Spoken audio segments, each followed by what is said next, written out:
유흥식 추기경 접견 관련한 브리핑하겠습니다. 강유정 대변인입니다.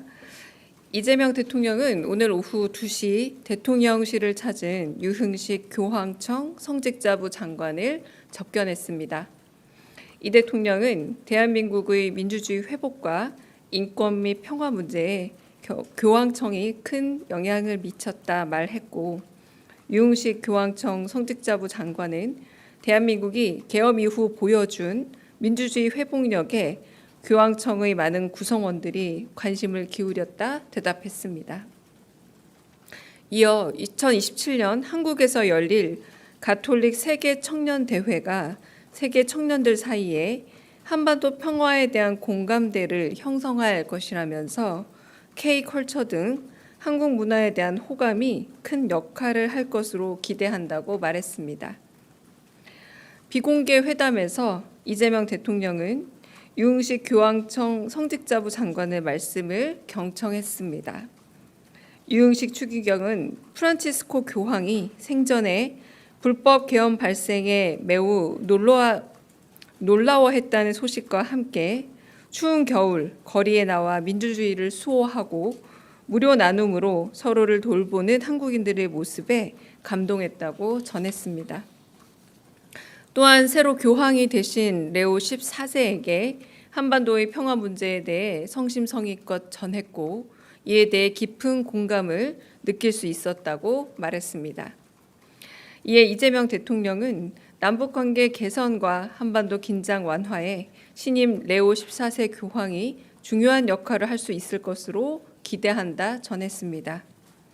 유흥식 추기경은 어려움과 고난, 오해와 갈등을 겪고 대통령이 된 이재명 대통령에게 정치인을 위해 기도하지 않으면서 비판해서는 안 된다고 말하기도 했습니다.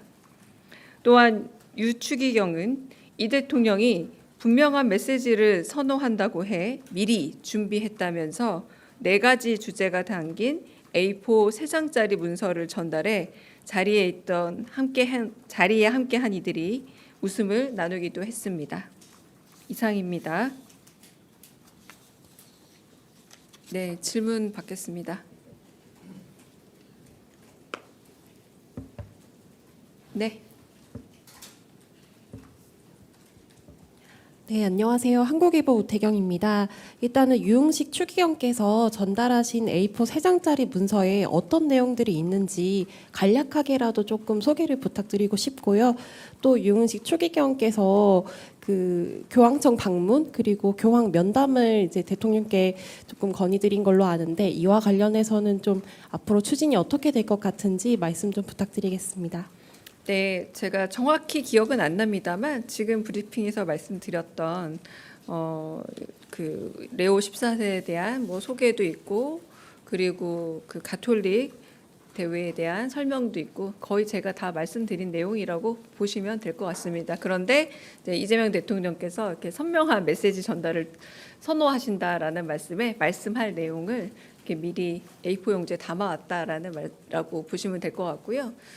두 번째는 오늘은 그렇게 접견을 하고 담소를 나누는 자리였다 보니까 서로 이렇게 언제 한번 뵀으면 좋겠습니다라는 바람을 전달하는 정도였고, 구체적인 내용들은 오가지 않았습니다. 그리고 2027년 가톨릭 세계 청년 대회가 한국에서 열린다면 아주 특별한 일이 없는 한 아마 교황이 오시게 될 거다. 뭐 요 정도 얘기를 일단은 전했습니다. 네. 네. 네, 그 MBC 정상빈입니다. 지난 3월에 당시 대통령 탄핵 심판 선고 기일 지정이 미뤄지던 당시 유흥식 추기경이 영상 메시지의 형식으로 뭐 정의에는 중립이 없다 이러면서 빠른 선고를 호소하셨던 바가 있는데요. 혹시 뭐 이런 부분에 대해서도 대통령님과 뭐 말씀을 나누시거나 했는지도 궁금하고요. 그리고 오늘 그 모두 발언에 공개했던 내용 중에서 그 대통령께서 선거 때도 많이 애를 써주시고 말씀도 잘해주셔서 개인적으로 감사드립니다라고 말씀을 하셨는데, 이게 어떤 의미로 이해하면 될지 다시 한번 여쭙습니다. 네, 그거는 하나의 해프닝으로 두 번째 먼저 질문에 대한 대답을 드리자면 추기경께서 그냥 개인적인 용도로 그 이재명 대통령에 대한 메시지를 하나 남긴 게 먼저 대통령에게 전달되기 전에 근데 대통령도 그냥 소셜 미디어에서 오히려 보게 됐다. 전달된 내용을 보게 된 게 아니라라고 얘기하는 장면에서 이제 거기서 보게 됐다라는 이제 뭐 그 말씀을 드리는 거고요.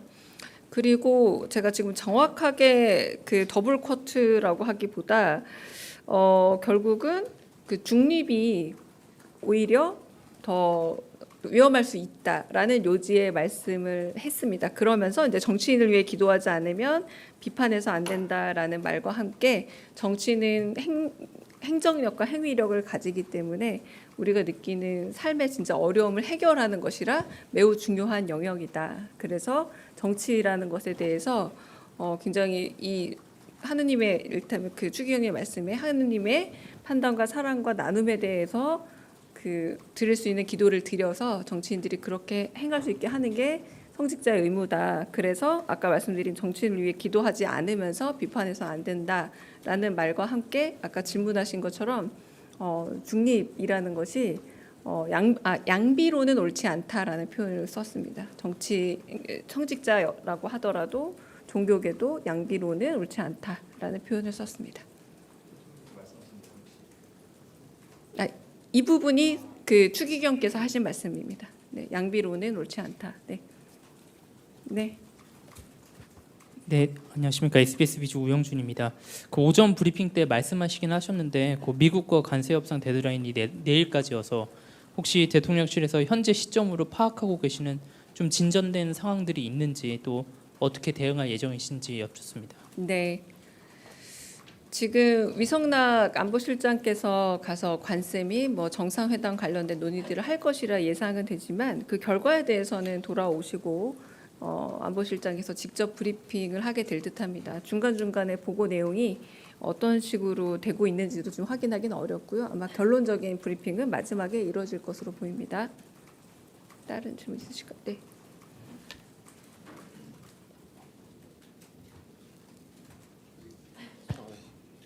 안녕하세요. 저 KBS 방준원입니다. 그 표류 북한 주민 6명 뭐 북한 응답 여부와 관계없이 이르면 이번 주 안에 소환할 수도 있다는 기사가 나왔었는데 혹시 대통령께서 관련 보고를 받으셨는지 아니면 또 혹시 관련해서 별도 입장이 있으신지 궁금합니다. 네. 그 보고는 받으셨고요. 그리고 뭐 기사도 이미 실려 있는데 다만 아쉬운 것은 지금 그 송환이 되기 전에 기사가 나온 부분은 좀 약간 아쉽다라고 표현할 수 있을 것 같아요. 개인적으로. 그런데 인도주의적인 차원에서 단순히 그 표류를 하다가 군사 분계선을 넘은 경우라면 그리고 그럼으로 인해서 가족과 생업이 모두 있는 고향으로 돌아가길 바란다면 이 부분에 있어서는 만약에 여러 가지 검증 결과가 문제가 없을 때 그렇다면 본인의 의사를 따라주는 게 좋지 않겠느냐라고 대통령께서 말씀하신 부분도 이미 있었습니다. 네. 네. 예, 그 SBS 강청환 기자라고 합니다. 그 네. 방송산법 관련해서 그 오늘 과방위 통과했는데 그 아까 과방위 그 회의에서 이진숙 방통위원장이 이제 대통령께서 방통위원을 만들라고 하셨다. 방송산법에 대한. 그러니까 최민희 위원장께서 뭐 대통령실에 확인해 봐라 이렇게 하셨고 김현 간사께서는 이게 방송 3법이 아니라 방송 개혁과 관련한 방통위 개혁안을 만들어 보라는 거였다. 뭐 이렇게 이제 논란이 오갔는데 그 사실관계가 좀 정확히 어떻게 되는지 좀 여쭙습니다.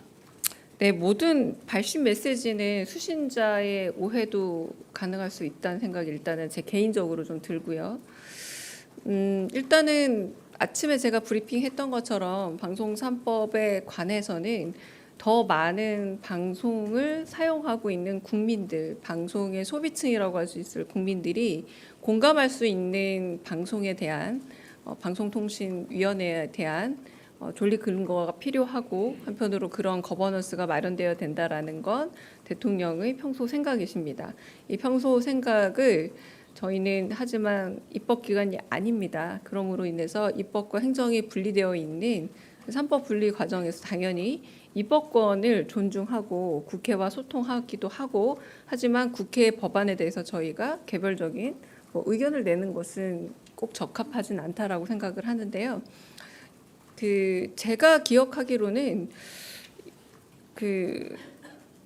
지시라고 보기는 업무 지시라는 표현을 썼더라고요. 근데 지시라고 하기보다 의견을 물은 쪽에 더 가까웠다. 이건 제 주관적인 해석이긴 합니다만 이제 그런 부분에서 덧보태고 싶은 거는 아까 말씀드린 것처럼 입법에 의해서 그 거버넌스가 결정이 된다면 방송통신위원장으로서 입법 기관인 국회와 더 긴밀히 소통해야 하지 그 개회관과 기회관을 대통령에게 보고하는 것은 차후순이 아닐까라고 개인적으로 생각을 하고요. 충분한 입법기관과의 논의가 있을 만한 시간적 여유가 꽤 있었던 걸로 압니다. 근데 그 부분에 있어서 입법기관을 패싱하지 않는 것이 오히려 대통령께서 말씀하신 선출된 권력에 대한 임명된 권력의 존중감을 보여주는 하나의 태도가 아닐까라는 생각이 들기도 합니다.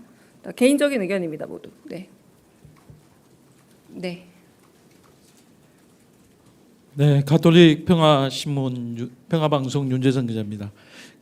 이재명 대통령님이 올해 안에 교황청을 방문해서 레오 14세 교황님을 만나 뵐 것인가 이게 좀 관심인데요. 오늘 만남에서는 이 방문 시기와 관련해서 어떤 조율하신 게 있는지, 대통령실과 교황청 간에 조율이 지금 이루어지고 있는 건지 좀 말씀해 주시면 고맙겠습니다. 네. 오늘은 그 접견이라는 말이 더 적합한 정도의 만남이었고요. 추후 고려해 볼 수는 있으나 오늘 그렇게 구체적인 내용들이 오간 자리는 아니었습니다. 네네. 네.